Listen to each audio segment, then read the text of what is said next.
എന്നാൽ കൊളോയിഡിലേക്ക് വരികയാണെങ്കിൽ കൊളോയിഡിൻ്റെ കാര്യത്തിലാണെങ്കിൽ solute particle size is comparatively higher.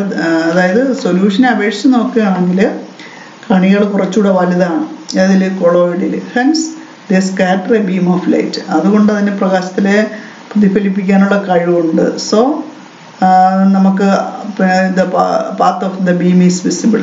അതുകൊണ്ടാണ് നമുക്ക് അതിൻ്റെ പ്രകാശത്തിൻ്റെ പാത അതിൽ കാണാൻ കഴിഞ്ഞത്, വിസിബിളായത്.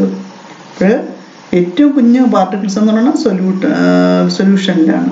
അപ്പോൾ സൊല്യൂഷനെ കമ്പയർ ചെയ്ത് നോക്കില്ലെങ്കിൽ അപേക്ഷിച്ച് നോക്കുകയാണെങ്കിൽ അതിലാണ് പിന്നെ കൊളോയിഡിൽ കണികൾ കുറച്ചുകൂടി വലിപ്പമുള്ളത് കൊണ്ടാണ് അതിനെ they can scatter beam of light. അതായത് അതിന് പ്രകാശത്തെ പ്രതിഫലിപ്പിക്കാനുള്ള കഴിവുണ്ട് അതിൻ്റെ കണികൾക്ക്. അതുകൊണ്ടാണ് അത് ആ പാത്ത് നമുക്ക് ദൃശ്യമായത്, ആ പ്രകാശത്തിൻ്റെ പാത അവിടെ നമുക്ക് വിസിബിളായത്.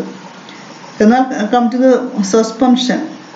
നമ്മൾ സസ്പെൻഷനിൽ മൂന്നാമത്തെ ബീക്കറിലേക്ക് വരികയാണെങ്കിൽ are big enough to seen with, നമുക്ക് നമ്മൾ നേക്കഡ് ആയതുകൊണ്ട് കാണാൻ പറ്റും, വലിയ കണികകളാണ്. The light falling on them is reflected almost completely. അതുകൊണ്ട് തന്നെ വലിയ കണികകളായതുകൊണ്ട് തന്നെ നമുക്ക് പ്രകാശം അതിൽ പതിക്കുമ്പോൾ അത് 4 ഭാഗത്തും ചിതറിപ്പോവുക. പ്രകാശം പതിച്ച് അതിൻ്റെ ബീം നമുക്ക് കൃത്യമായ അതിൻ്റെ പാത്ത്, പ്രകാശത്തിൻ്റെ പാത്ത് നമുക്ക് കൃത്യമായിട്ട് അതിൽ കാണാൻ കഴിയില്ല. ആ വലിയ കണികകൾ തട്ടി പ്രകാശം ചിതറിപ്പോകും 4 ഭാഗത്തേക്ക്. Gradually സെറ്റഡ് under the influence of gravity. അതുകൊണ്ട് ആ കണികൾ തന്നെ അതിൻ്റെ അടിയിൽ അടിഞ്ഞു പോവുകയും ചെയ്യും. നമുക്ക് ആ പ്രകാശത്തിൻ്റെ പാത കാണാൻ കഴിയില്ല. അതാണ് ഈ മൂന്നിലും പ്രകാശത്തിൻ്റെ പാത കാണുന്നതിനുള്ള വ്യത്യാസത്തിന് കാരണം. ഫസ്റ്റിലാണെങ്കിൽ കുഞ്ഞു കണികകളായതുകൊണ്ട് പ്രകാശത്തെ സ്കാറ്റർ ചെയ്യാൻ കഴിയില്ല, അതുകൊണ്ട് അതിൽ പാത്ത് കാണാൻ കഴിയില്ല. രണ്ടാമത്തേലാണെങ്കിൽ സൊല്യൂഷൻ, അതായത് കൊളോയിഡിലാണെങ്കിൽ സൊല്യൂഷനേക്കാളും അല്പം കൂടി വലിയ കണികകളായതുകൊണ്ട് ലൈറ്റിൻ്റെ പാത്തിന് സ്കാറ്റർ ചെയ്യാനുള്ള കഴിവ് അതിനുണ്ട്. അതുകൊണ്ട് നമുക്ക് വിസിബിളാണ് പ്രകാശത്തിൻ്റെ പാത. മൂന്നാമത്തേലേക്ക് വരികയാണെങ്കിലും സസ്പെൻഷനിലാണെങ്കിൽ ബിഗർ പാർട്ടിക്കിളാണ്, അതായത് പാർട്ടിക്കിൾ ഇത്തിരി വലിപ്പം കൂടിയതായതുകൊണ്ട് ലൈറ്റിനെ റിഫ്ലക്റ്റ് ചെയ്യിപ്പിക്കും. അതുകൊണ്ടത് അതിൻ്റെ പാത്ത് ശരിയായി നമുക്ക് വിസിബിൾ ആവില്ല.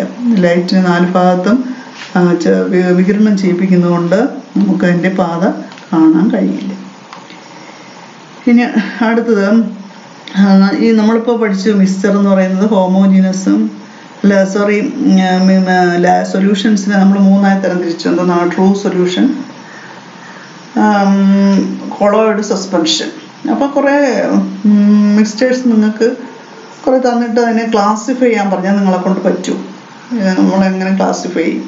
ഒരു സബ്സ്റ്റൻസ് കണ്ടാൽ അത് ട്രൂ സൊല്യൂഷനാണോ, കൊളോയിഡാണോ, സസ്പെൻഷനാണോ എന്ന് നിങ്ങളെങ്ങനെ തിരിച്ചറിയും? അതായത് കുറച്ച് എക്സാമ്പിൾ ഇവിടെ തന്നിട്ടുണ്ട്. ഇങ്ക്, മഷി എന്ന് പറയുന്നത് ഒരു കൊളോയിഡാണ്. മഷി എന്ന് പറയുന്നത് കൊളോയിഡാണ്. മഡി വാട്ടർ, അതിപ്പോൾ നമ്മൾ മുകളിൽ പറഞ്ഞതാണ്, ചെളിവെള്ളം, ഏതാണ്? സസ്പെൻഷനാണ്. മഡി വാട്ടർ എന്ന് പറയുന്നത് സസ്പെൻഷൻ. ഫോഗ്, പുക എന്ന് പറയുമ്പോൾ തന്നെ അത് നമുക്ക് പ്രകാശത്തിൻ്റെ പാത്ത് കാണാൻ കഴിയും. അങ്ങനെയുള്ളതിന് നമ്മൾ കൊളോയിഡ് എന്നാണ് വിളിക്കുന്നത്, ഫോഗ്, കൊളോയിഡ്. അറ്റ്മോസ്ഫറിക് എയർ, അന്തരീക്ഷവായുവിൽ എന്ന് പറയുന്നത് ഒരുപാട് പല വാതകങ്ങൾ ലയിച്ചു ചേർന്നതാണ്. അതായത് ഡിഫറെൻറ്റ് ഗ്യാസസ് ഡിസോൾവ് ചെയ്തിട്ടുണ്ടെങ്കിൽ നമുക്ക് അതിനെ തിരിച്ചറിയാൻ പറ്റില്ല. അതുകൊണ്ട് തന്നെ അതൊരു സൊല്യൂഷനായിട്ട് കണക്കാക്കാം. അറ്റ്മോസ്ഫറിക് എയറിനെ, അന്തരീക്ഷവായുവിനെ ഒരു ലായനിയായിട്ട് കണക്കാക്കാം. മിൽക്ക് നമ്മളിപ്പോൾ മുകളിൽ പറഞ്ഞാണ്, പ്രകാശത്തിൻ്റെ പാത്ത് വിസിബിളാണ്, അതുകൊണ്ട് അത് കൊളോയിഡാണ്. ഷുഗർ സൊല്യൂഷൻ ഒരു ട്രൂ സൊല്യൂഷനാണ്, പഞ്ചസാര ലായനി, യഥാർത്ഥ ലായനിയാണ്. ഡൈല്യൂട്ട് റൈസ് വാട്ടർ, കഞ്ഞിവെള്ളം എന്ന് പറയുന്നത് ഒരു സൊല്യൂഷൻ എന്ന് പറയാൻ പറ്റില്ല, അത് അതിനേക്കാളും കുറച്ചുകൂടി വലിയ വെപ്പമുള്ള കണികകളാണ്. അതിനെ നമ്മൾ കൊളോയിഡായിട്ടാണ് കണക്കാക്കുന്നത്, കൊളോയിഡ്. അതിന് ക്ലാസിഫൈ ചെയ്ത് എഴുതണം.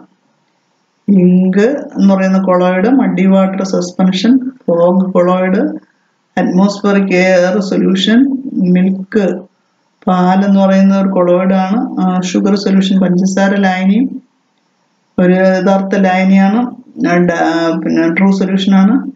ഡൈല്യൂട്ട് റൈസ് വാട്ടർ, അതായത് നേർപ്പിച്ച കഞ്ഞിവെള്ളം എന്ന് പറയുന്നത് ഒരു കൊളോയിഡാണ്. അപ്പോൾ അതെടുത്ത് ടേബിൾ ഫില്ല് ചെയ്യുക. Have you noticed that the path of the light beam can be clearly seen due to the dust particles in a cinema theater and in smart classroom where visuals are shown using a projector? What is the reason behind this? ഇനി ഒരു വേറൊരു എക്സ്പെരിമെന്റിൽ കൂടെ തന്നെ നമ്മൾ ഒരു സൊല്യൂഷനിൽ തന്നെ നമുക്ക് ട്രൂ സൊല്യൂഷനും കൊളോയിഡും സസ്പെൻഷനും ആക്കി മാറ്റാൻ കഴിയും. അതെങ്ങനെയെന്നാണ് പറയുന്നത്. അതായത് ഒരു എക്സ്പെരിമെന്റ് പറയുന്നു ഇവിടെ. Prepare a solution by adding 2 gram sodium thiosulphate. Hypo എന്നാണ് അറിയപ്പെടുന്നത്. ഹൈപ്പോ എന്നറിയപ്പെടുന്ന രാസവസ്തുവാണ് സോഡിയം തയോസൾഫേറ്റ് എന്ന് പറയും. അപ്പൊ 2 gram സോഡിയം തയോസൾഫേറ്റ് ഒരു ബീക്കറിലെടുത്ത് 50 ml വാട്ടറിൽ ലയിപ്പിക്കുക. 50 ml വാട്ടർ എടുത്തിട്ട് അതിൽ 2 gram സോഡിയം തയോസൾഫേറ്റ് ലയിപ്പിക്കുക. അപ്പോഴെന്ത് ചെയ്യും? ആ സോഡിയം തയോസൾഫേറ്റ് വെള്ളത്തിൽ ലയിച്ചു ചേരും. അങ്ങനെ ഒരു അതിനെ നമുക്ക് സോഡിയം തയോസൾഫേറ്റിനെ ലീൻ അല്ലെങ്കിൽ സൊല്യൂട്ട് എന്ന് പറയാം. അത് വാട്ടറിൽ ലയിച്ചു ചേരുമ്പോഴത്തേക്കും അതിനെ നമുക്കൊരു സൊല്യൂഷൻ എന്ന് പറഞ്ഞൂടെ, സൊല്യൂഷൻ എന്ന് പറയാം. അപ്പൊ അതൊരു സൊല്യൂഷനായി. എന്നിട്ട് ഈ സൊല്യൂഷനെ arrange the beaker in the path of beam of light as shown in the figure. അതിനെ ഒരു ലൈറ്റ് കടന്നു വരുന്ന പാതയിൽ ക്രമീകരിക്കുക. And add a few drops of dilute hydrochloric acid. Stir the solution. Observe for a while. Record your observation.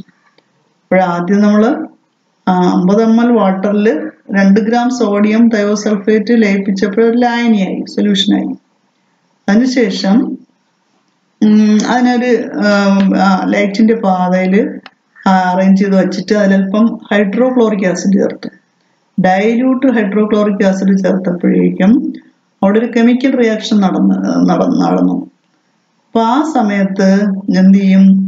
ഈ hydrochloric acid ഈ sodium തയോസൾഫേറ്റുമായി പ്രവർത്തിക്കുന്നതിന്റെ ഫലമായിട്ട് ഈ ലായനി, ഈ സൊല്യൂഷൻ അവിടെ കൊളോയിഡായി മാറുകയാണ് ചെയ്യുന്നത്. അതായത് അവിടെ സൾഫർ എന്ന് പറയുന്ന പദാർത്ഥം സെപ്പറേറ്റ് ചെയ്യും. അപ്പോൾ ആ സൾഫറിന്റെ കണികകൾ അവിടെ ചെറുതായി അവിടെ പ്രത്യക്ഷപ്പെടുന്നതിന്റെ ഫലമായിട്ട് അത് കൊളോയിഡായി മാറുകയാണ്.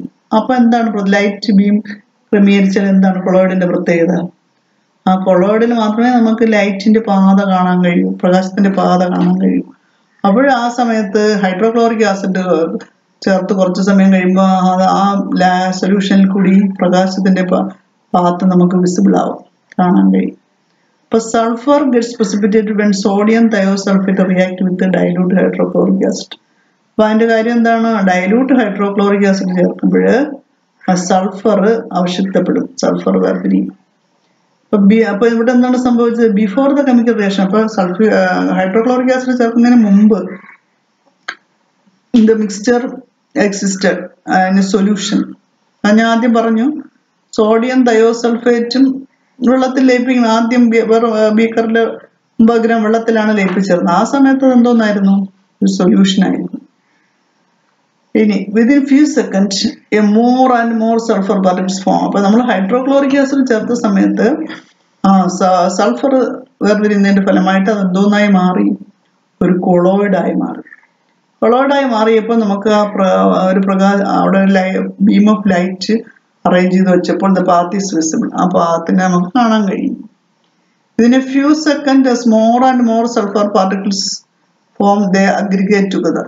ഇനി കുറെ സമയം നമ്മൾ അങ്ങനെ വെച്ചേക്കുകയാണെങ്കിൽ ഒരുപാട് സൾഫർ പാർട്ടിക്കിൾസ് സെപ്പറേറ്റ് ചെയ്ത് എന്താ പാർട്ടിക്കിൾ സൈസ് ഗെറ്റ്സ് ബിഗർ.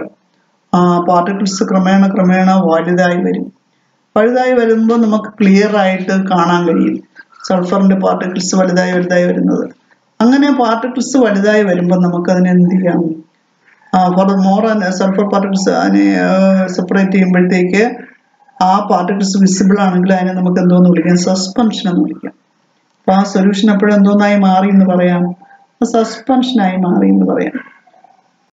അപ്പൊ ഇങ്ങനെ നമുക്ക് ഒരു സൊല്യൂഷനെ തന്നെ എന്തോന്നാ ഒരേ സമയത്ത് ട്രൂ സൊല്യൂഷനാക്കി മാറ്റാം, കൊളോയിഡാക്കി മാറ്റാം, എന്തോന്നാക്കി മാറ്റാം? സസ്പെൻഷനാക്കി മാറ്റാം. ഏത് എക്സ്പെരിമെന്റിലൂടെ? പിന്നെ സോഡിയം തയോസൾഫേറ്റും വാട്ടറുമായിട്ടുള്ള പരീക്ഷണത്തിലൂടെ. അതായത് സോഡിയം തയോസൾഫേറ്റും വാട്ടറും വെള്ളത്തിൽ ലയിപ്പിച്ചെടുത്തിട്ട് പിന്നെ ഒരു കെമിക്കലും കൂടെ ഉണ്ട്, എന്താണ് ഡൈലൂട്ട് ഹൈഡ്രോക്ലോറിക് ആസിഡും കൂടെ ചേർത്തപ്പോഴാണ് അത് കൊളോയിഡായി മാറിയത്. പിന്നെ അതിന് കാരണം എന്താണ്?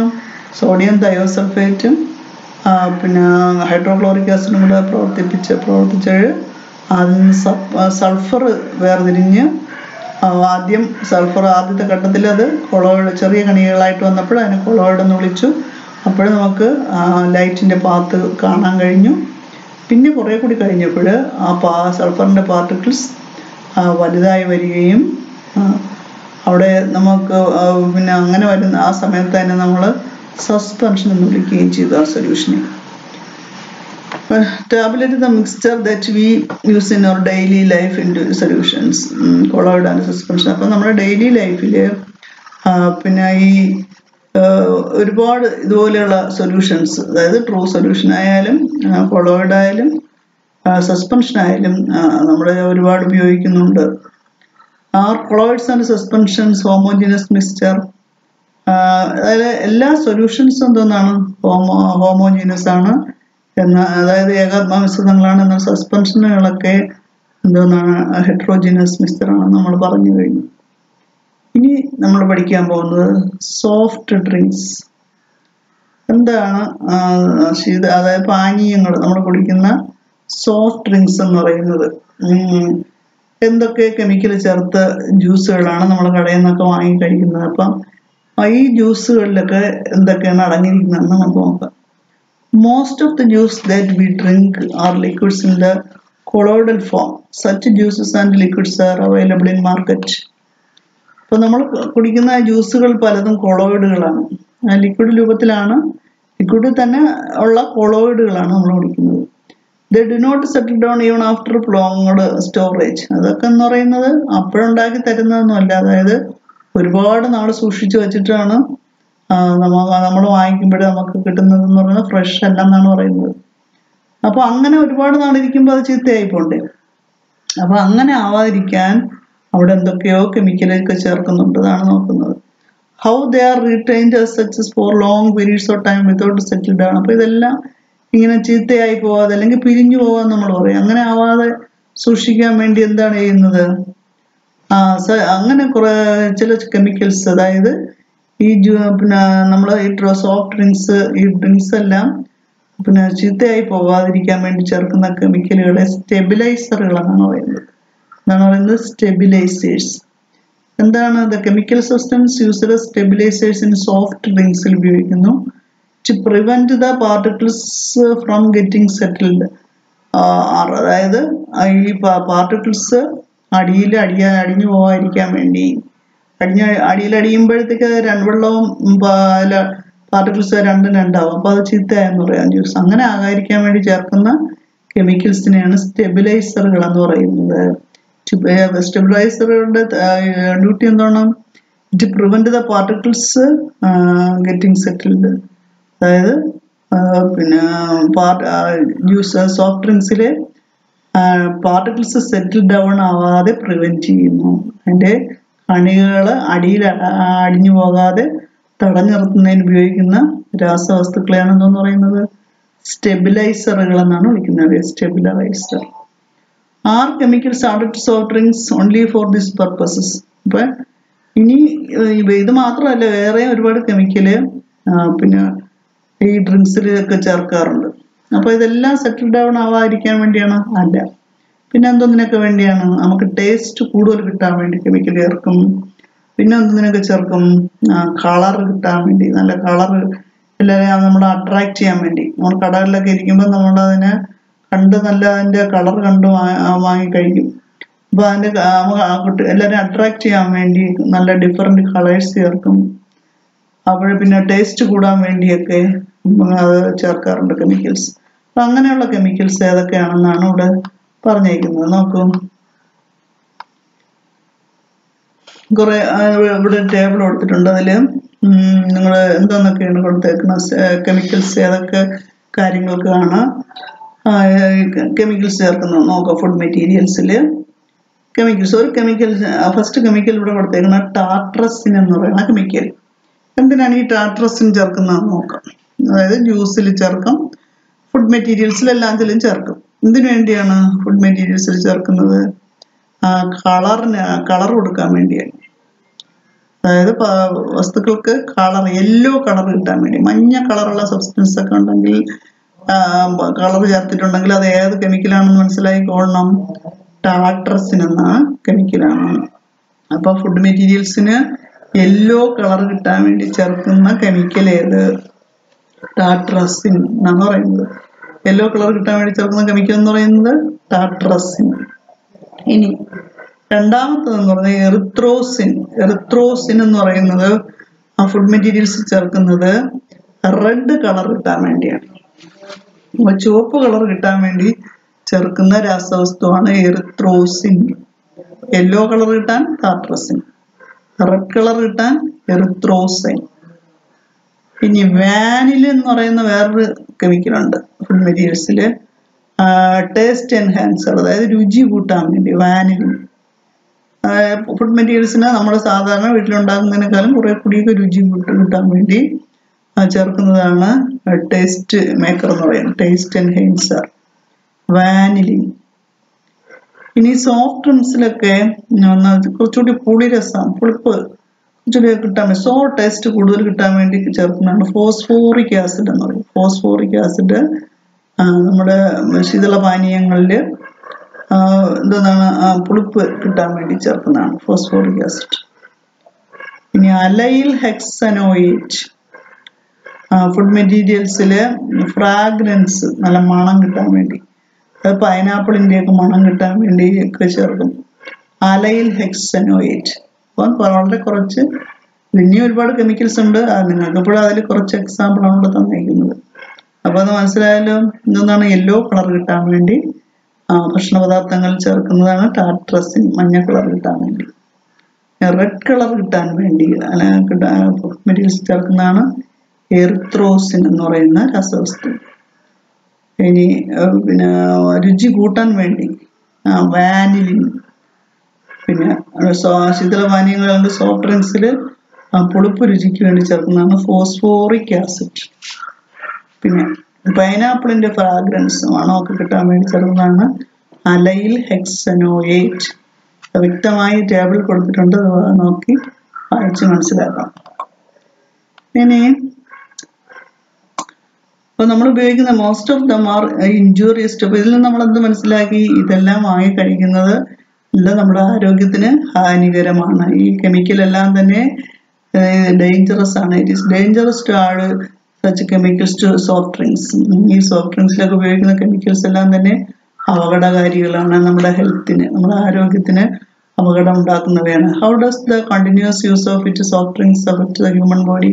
അപ്പൊ ഇതെല്ലാം തുടർച്ചയായി ഉപയോഗിക്കാൻ പാടില്ല, കണ്ടിന്യൂസ് ആയിട്ട് ഇതെല്ലാം ഉപയോഗിക്കാൻ പാടില്ല. നമ്മുടെ ദഹനത്തെ ബാധിക്കും, ഡയജഷനെ ബാധിക്കും, നമുക്ക് പിന്നെ വിശപ്പില്ലായ്മ അനുഭവപ്പെടും, പിന്നെ ഇത് മാത്രം കുടിച്ചാൽ മതി വരും. പിന്നെ മാൽ ന്യൂട്രീഷൻ എന്ന് പറയുന്ന അവസ്ഥ, വിശപ്പില്ലായ്മ, ലാക്ക് ഓഫ്, അതായത് പോഷകാഹാരക്കുറവുണ്ടാവും, ലാക്ക് ഓഫ് അപ്പിറ്റൈറ്റ്, വിശപ്പ് ഇല്ലായ്മ അനുഭവപ്പെടും. പിന്നെ നമ്മുടെ എന്താണ് നമ്മുടെ മോണകളെയും പല്ലിനെയൊക്കെ അത് ബാധിക്കും. Why don't you conduct investigate study along with your friends? അങ്ങനെയൊക്കെ ഇത് കുടിച്ചാലുണ്ടാകുന്ന ദോഷവശങ്ങളെയൊക്കെ കുറിച്ച് ഒരു നോട്ട് തയ്യാറാക്കാനാണ് പറഞ്ഞിരിക്കുന്നത്. അപ്പോൾ ഇത്രയാണ് നമ്മൾ ഈ ചാപ്റ്ററിൽ പഠിക്കാനുള്ളത്.